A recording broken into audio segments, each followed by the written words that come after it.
এই যে ডাকাতি শুরু হয়ে গেল। এই বাবা, তোমার কোনো কাজ নাই এখানে, কোনো কাজ নাই তোমার। এই এই যারা এই জোটের লোকরা তারা কেউ সামনে আসবে না। এই ভাই, তোমরা জোটের লোকরা সামনে আসো না, একটু পিছাও পিছাও পিছাও। এই জোটের লোক ছাড়া কেউ সামনে আসবে না। এই ভাই, আপনি ওখানে যাচ্ছেন কেন? আপনি ওখানে যাচ্ছেন কেন? কি অদ্ভুত লোক।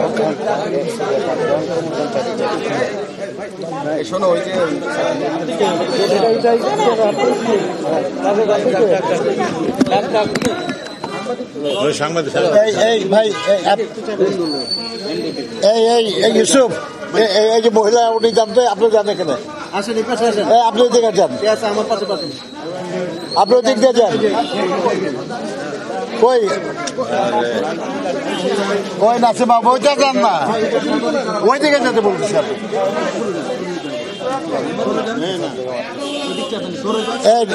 এই নাসিম ভাই, ওনাকে যেতে দেন। আসেন আপনি আসেন, দেখি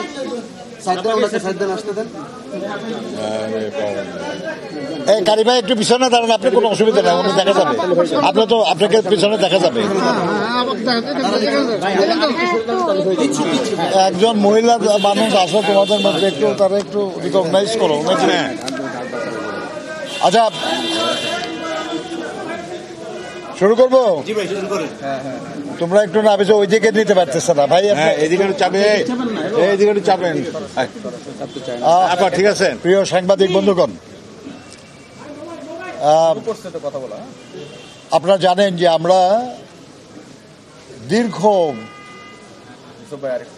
প্রায় 16 বছর ধরেই এই পতিত ফ্যাসিবাদী সরকারের বিরুদ্ধে অব্যাহতভাবে লড়াই চালিয়ে আসছি।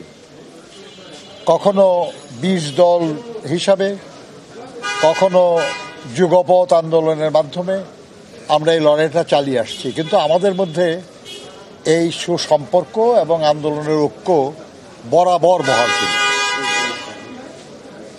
সেই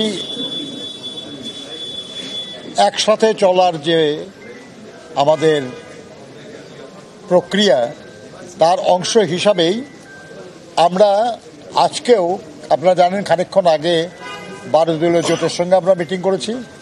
এই একটু আগে আমরা জাতীয়তাবাদী সমমনা জোটের সঙ্গে আমরা সভা করেছি।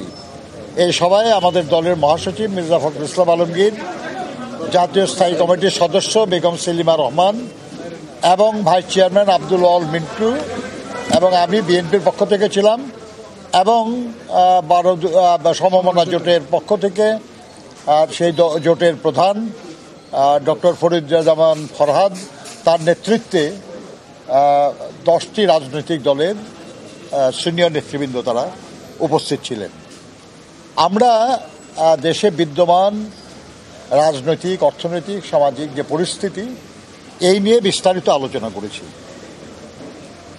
যেহেতু আমরা রাজনৈতিক আন্দোলনে ঐক্যবদ্ধ ছিলাম, অতএব আমাদের মতে খুব একটা পার্থক্য তেমন নাই। আমরা মোটামুটি এক ধরনের মনোভাবই পোষণ করি এবং আমরা বিশ্বাস করি যে বাংলাদেশে দীর্ঘ লড়াইয়ের পর,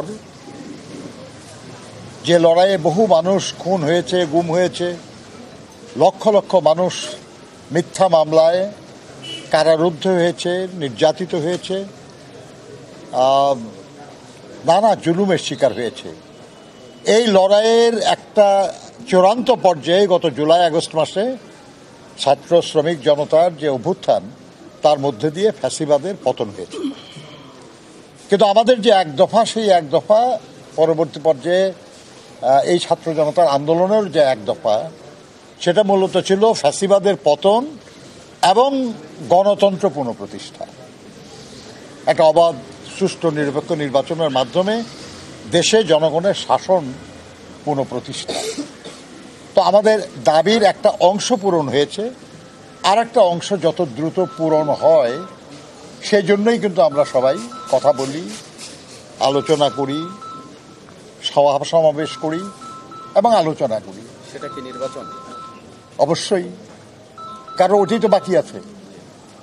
ফ্যাসিবাদের পতন হয়েছে, কিন্তু গণতন্ত্র পুনঃপ্রতিষ্ঠা হয় নাই। সেটা পুনঃপ্রতিষ্ঠা হবে যখন জনগণ অবাধে, নির্বিঘ্নে, শান্তিতে তার ভোটাধিকার প্রয়োগ করে এ রাষ্ট্র পরিচালনার দায়িত্ব তাদের নির্বাচিত প্রতিনিধিদের দিতে পারবেন। সেটা হলেই শুধু গণতন্ত্র পুনঃপ্রতিষ্ঠিত হবে। আমাকে শেষ করতে দেন। আমরা ওই নিয়েও আলোচনা করেছি, কিন্তু কোনো সিদ্ধান্ত আমরা এভাবে করি নাই। আমরা মনে করি যে সমমনা জোট তাদের নিজেদের মধ্যে আরও আলোচনা হওয়া দরকার, এবং আমরাও বিএনপিতেও আমরা আলোচনা করব। যেমন এখন আবার আর একটা দলের সঙ্গে আমরা বসবো, এরকম সবার সঙ্গে আলোচনা করে যা দাঁড়াবে বিভিন্ন পরামর্শ, তার আলোকেই আমরা আলটিমেটলি সবাই মিলে সিদ্ধান্ত নেব।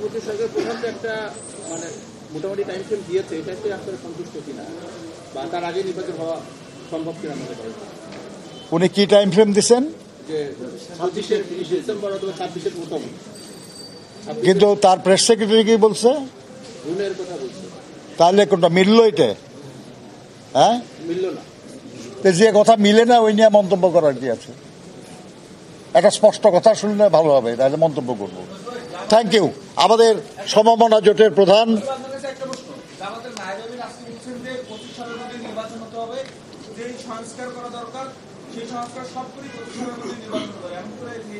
ভাই, আমি জামাতের নায়েবে আমির বা আমির তাদের বক্তব্যের উপর মন্তব্য করা আমি যুক্তিযুক্ত মনে করছি না। ওইটা নিয়ে যদি বলার দরকার হয় আমাদের দলের মহাসচিব সাহেব বলবেন, এখন ডক্টর ফরিদুজ্জামান ফরহাদ সাহেব বলবেন। বিসমিল্লাহির রহমানির রহিম। প্রিয় সাংবাদিক ভাইয়েরা আমার, আমরা দীর্ঘ 15 বছর আন্দোলন করেছি এদেশে মানুষের ভোটের অধিকারের জন্য, এদেশে মানুষের ভাতের অধিকারের জন্য, গণতন্ত্র প্রতিষ্ঠা করার জন্য। এই আন্দোলনের এক পর্যায়ে আমরা সাকসেসফুল হয়েছি যে শেখ হাসিনা ফ্যাসিস্ট সরকারকে এদেশ থেকে বিতাড়িত করতে পেরেছি। আমরা চাই বাংলাদেশে সমস্ত সমস্যা সমাধান হবে যদি জনগণের সরকার প্রতিষ্ঠিত হয়। জনগণের সরকার প্রতিষ্ঠিত না হলে কোনো সমস্যা সমাধান হবে না।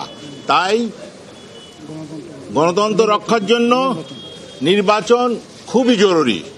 যে নির্বাচনের কথা ডিক্লেয়ার করেছেন চিফ অ্যাডভাইজার সাহেব, যে 2025 ডিসেম্বর এবং 2026 প্রথম অর্ধে, ইতিমধ্যে আপনারা জেনেছেন তার প্রেস সচিব বলেছে 30 জুন, যেটা সঠিক না। আমরা চাই সুনির্দিষ্টভাবে নির্বাচনের ডেট তারিখ দিতে হবে, এবং আমরা এটাও চাই যে সংস্কারের নামে কালক্ষেপণ করে নির্বাচন দেরি করা ঠিক হবে না।